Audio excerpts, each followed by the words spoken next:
Fala galera, tudo certo com vocês? Mais um vídeo aqui no canal e hoje vamos falar um pouquinho do sorteio da Copa do Brasil aí nesse finalzinho, né, de torneios de clubes antes da parada da Copa do Mundo. A gente teve o sorteio do que serão as oitavas de final lá depois só da Copa, então tem um maior tempão até esses jogos de fato acontecerem, mas o sorteio já rolou nessa segunda-feira e aí eu vou trazer um pouquinho da minha opinião sobre os confrontos e de quais que eu acho que vão ser melhores, piores e tudo mais. Então, vamos a eles. Vou pôr aqui na tela. Bom, tá aqui na tela então os confrontos, principalmente ali, né, no canto esquerdo da tela, porque no canto direito eu acabo ficando em cima, mas tem que ter minha cara de alguma forma, né?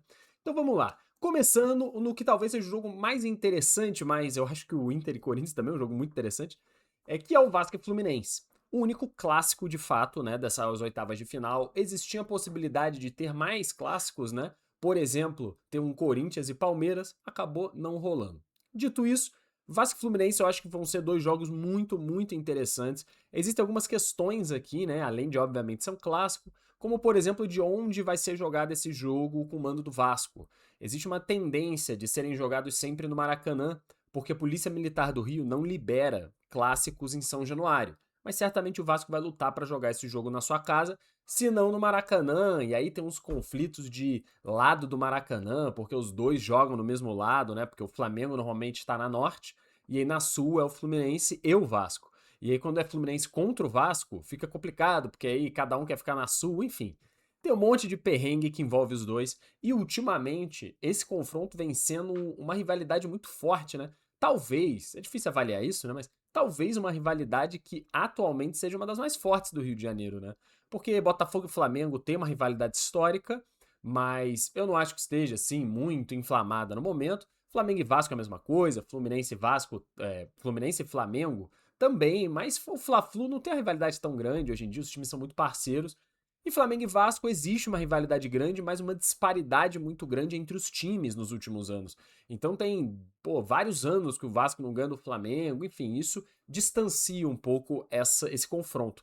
Já Vasco e Fluminense não. Eles se enfrentaram recentemente no ano passado, né? E deu bom pro Vasco, naquele caso, naquela ocasião. Então, de novo, vão se enfrentar num mata-mata de competição importante, que para os dois times é importante, né? O Fluminense, ele obviamente busca também outras coisas. Hoje mesmo tá saindo esse vídeo, o Fluminense luta pela vaga nas oitavas na Libertadores, pode ser eliminado. E aí a Copa do Brasil é um caminho muito importante para um título nacional, porque o Campeonato Brasileiro é muito difícil de ganhar. Tem o Palmeiras, tem o Flamengo e tudo mais. E já para o Vasco, é uma realidade também ainda mais assim importante ganhar essa competição, né? Porque o Vasco no Campeonato Brasileiro não tem muita pretensão e na Copa Sul-Americana dá para ganhar, é verdade, dá para ganhar, mas é difícil, né? Você também tem times complicados, você tem River Plate, você tem um Grêmio, você tem um Atlético Mineiro, não é mole não. Então, às vezes a Copa do Brasil é um caminho que também financeiramente é muito importante. Dito isso, é um clássico e eu acho que vão ser dois grandes jogos sem um favoritismo claro aqui, tá? Até porque é difícil de saber como é que esses times vão estar no pós-Copa. Às vezes tem contratação e tudo mais. E isso, obviamente, vale para todos os confrontos dessa lista. Na sequência, a gente tem Inter e Corinthians, que é um confronto muito interessante. Podia ter um Grenal, mas não rolou, né? Também. E é um confronto muito interessante, na verdade, por causa do histórico entre eles, né? O Corinthians e o Inter são times que não se dão bem, que tem uma rivalidade que surgiu desde daquele título, né, do Corinthians, se eu não me engano foi em 2005, do Campeonato Brasileiro, que teve a máfia do apito, e aí vários jogos foram excluídos do campeonato e tudo mais, e aí naquela soma toda da pontuação, o Inter seria campeão e acabou que o Corinthians se tornou campeão. E ainda tem o lance famoso, que imagino que muitos de vocês conheçam, mas quem não conhece, procure, que é o lance do Tinga, que ele sofre uma falta, né, dentro da área, vulgo, um pênalti, né? E o árbitro não só não dá o pênalti, e no replay fica bem claro que foi pênalti, né? Não tem muita dúvida sobre isso. E não só isso, ele ainda recebe cartão por simulação e acaba sendo expulso do jogo. E isso faz com que o Inter, de um pênalti e possivelmente uma vitória, ele acaba tendo um jogador expulso, um pênalti que não foi marcado e, se eu não me engano, empata o jogo. Isso também acaba favorecendo o título do Corinthians. Então, desde então, os clubes eles têm uma inimizade, eles não se dão, não se gostam, e esse conflito aqui fica interessante, porque oitavas de final ainda podiam ter confrontos mais, assim, menos impactantes, mas já tem também um outro confronto de peso de dois times de massa importantíssimos para o futebol brasileiro. Um deles vai acabar ficando de fora. A vantagem do Corinthians de decidir em casa, né, na Neoquímica, pode fazer toda a diferença aqui. Seguindo os confrontos, a gente tem aí dois confrontos com um menor grau de intensidade comparado com o que a gente acabou de falar, né? Mirassol e Grêmio, eu acho que é um confronto talvez nivelado por baixo hoje. O Grêmio não vem em boa fase, faz jogos bons, jogos ruins, mas vive uma inconstância muito grande do futebol apresentado. Hoje se preocupa mais com não cair do que com competir de fato por títulos. Tá vivo na Sul-Americana, é bem verdade, então vai ter esse foco, né? Tanto Copa do Brasil, tanto Sul-Americana, Campeonato Brasileiro.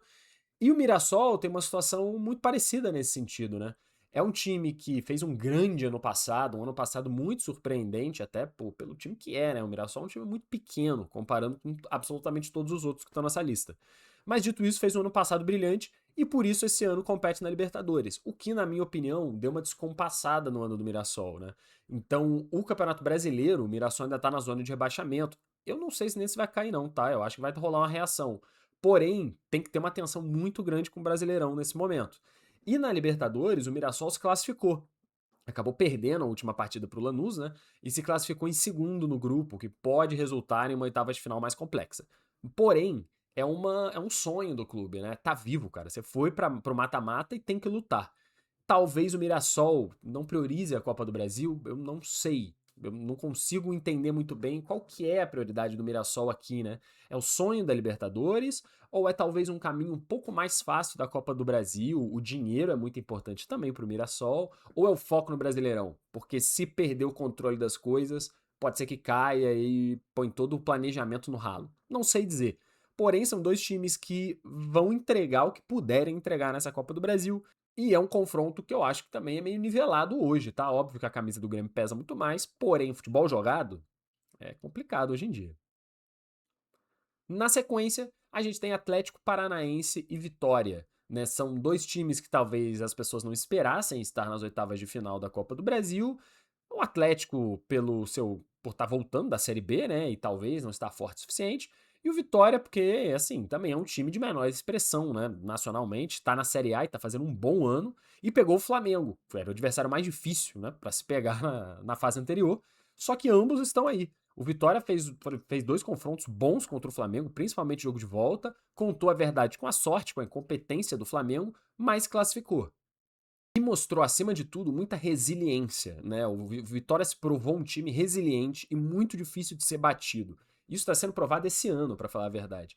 E o Atlético Paranaense, ele é um clube que tem suas inconstâncias esse ano, porque, querendo ou não, é um elenco montado a partir de um budget de Série B. Então você tem alguns bons jogadores, você tem, por exemplo, o Viveiros, que é grande jogador, mas também é difícil de avaliar como que ambos os times estarão na volta da Copa. Tem uma pausa muito longa, reforços, saídas. É complicado de saber quem que vai estar vivendo boa fase. Mas, dito isso, eu acho que vai ser um confronto muito nivelado também. O Atlético Paranaense em casa tem o gramado sintético, que é um ponto muito a favor, e o Vitória decide na sua casa, né? E isso tá fazendo a diferença pro Vitória. Fez contra o Flamengo e pode fazer também contra o Atlético Paranaense. Então eu acho que vão ser dois jogos também bem legais. Eu acho que mais legais que o Grêmio e Mirassol. O Grêmio e Mirassol tende a ser jogos um pouco mais chatos, na minha opinião. Atlético Paranaense e Vitória acho que vai ter muita entrega física e um sonho ali, até por também não estarem competindo em Sul-Americana, né, em Libertadores, então tem um foco maior nessa competição. Na sequência a gente tem Atlético Mineiro e Juventude, que eu também acho que assim como o Grêmio e Mirassol, é um confronto um pouco mais nivelado por baixo, né? O Juventude tá na Série B e lá no meio da tabela vem de anos não muito bons. E é verdade que jogar lá no Jacone é difícil e tudo mais, mas é um time muito frágil e eu não sei se vai conseguir fazer frente ao Atlético Mineiro, para ser sincero. Mesmo o Atlético também estando numa fase muito duvidosa, se preocupando muito mais também com a zona de rebaixamento do que com zona de Libertadores na Série A.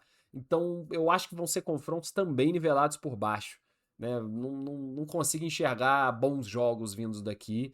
E acaba que o Atlético é o favorito, mas decide fora. E isso pode acabar nivelando as coisas, pode acabar trazendo ali algum tipo de emparelhamento no confronto. O Atlético também tem Sul-Americano, enfim.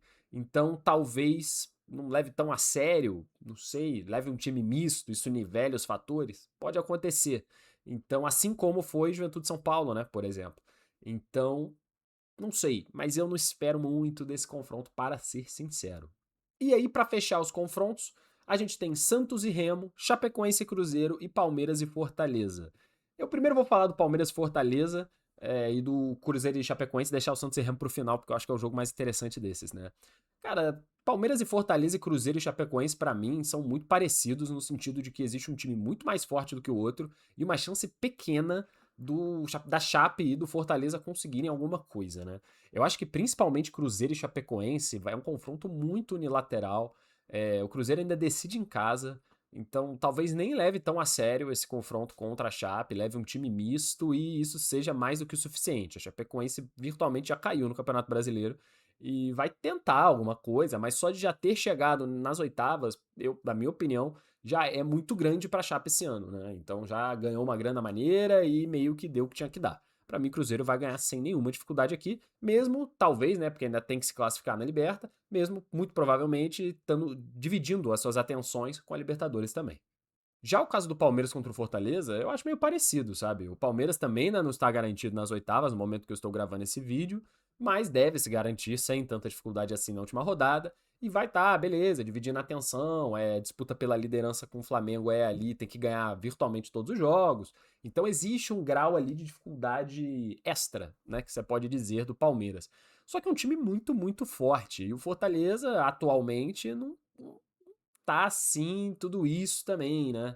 Ali figurando no G6 da Série B, mas é um time de Série B, querendo ou não. Ok, tem um peso recente, né, do Fortaleza, fez bons anos de Série A, mas atualmente não é a mesma coisa. E decide em casa. Existe alguma chance de no Castelão o Fortaleza tentar fazer frente ao Palmeiras. Mas para isso vai precisar resistir no jogo da ida, que eu acho que já não vai. Então, nos dois casos, eu acho que tanto Cruzeiro quanto Palmeiras vão levar times meio modificados e ainda assim vão vencer sem muita dificuldade. Já Santos e Remo, eu acho que é muito interessante, porque são dois times que lutam contra o rebaixamento e, na minha opinião, vão lutar ativamente contra o rebaixamento até o final do Campeonato Brasileiro.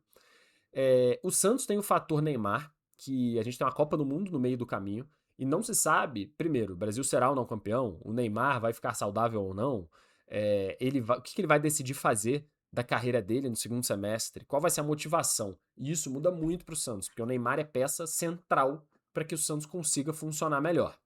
Então, assim, existem vários fatores, são dois times aguerridos e de baixíssima qualidade, e o Remo decide em casa, né? E, cara, provavelmente vai jogar no Mangueirão, que vai estar lotado, e isso é uma pressão imensa que pode sim fazer a diferença no confronto contra o Santos, porque a qualidade técnica vai estar faltando. Às vezes o anímico, o emocional, a entrega física naquele momento pode fazer a diferença sim. Então acho que vão ser dois jogos muito legais de ver. Na minha opinião, dois jogos muito bons. Tecnicamente nivelados por baixo? Provavelmente sim. Mas dito isso, vão ser dois jogos muito animados, porque ambos os times tem a certeza de que podem ganhar. O Remo eliminou o Bahia, né, por exemplo, então ele pode ganhar. O Santos é um time de massa, um time, poxa, histórico no Brasil, de camisa pesadíssima, então meio que tem a obrigação de ganhar? Também tem. E isso acaba gerando um confronto muito interessante. De maneira geral, eu acho que as oitavas de final da Copa do Brasil ficaram legais. A gente tem um clássico, tem alguns confrontos bons, de bom nível, alguns confrontos de baixo nível, mas que vão ser disputados, e aí aqueles aleatórios que sempre tem, porque é impossível também um sorteio ser tão bom. Mas eu acho que nós teremos aí, na média, jogos interessantes, mas só vão ser lá depois da Copa, né? Só depois, quando voltarem os campeonatos, lá, sei lá, para agosto, sei lá quando vão marcar esses jogos da Copa do Brasil. E aí já é uma realidade diferente para muitos desses times. Dito isso, acho que vai ser maneiro. Espero que vocês tenham gostado do vídeo. A gente vai voltar ainda essa semana para falar do fechamento da Sula e da Libertadores, de como ficaram os grupos e da projeção também para o segundo semestre dos mata-matas das duas competições internacionais. E aí depois, na semana que vem, a gente já vira a chave para a Copa do Mundo e para a seleção brasileira, porque a Copa do Mundo começa logo mais. Espero que vocês tenham gostado do vídeo, um forte abraço e até a próxima.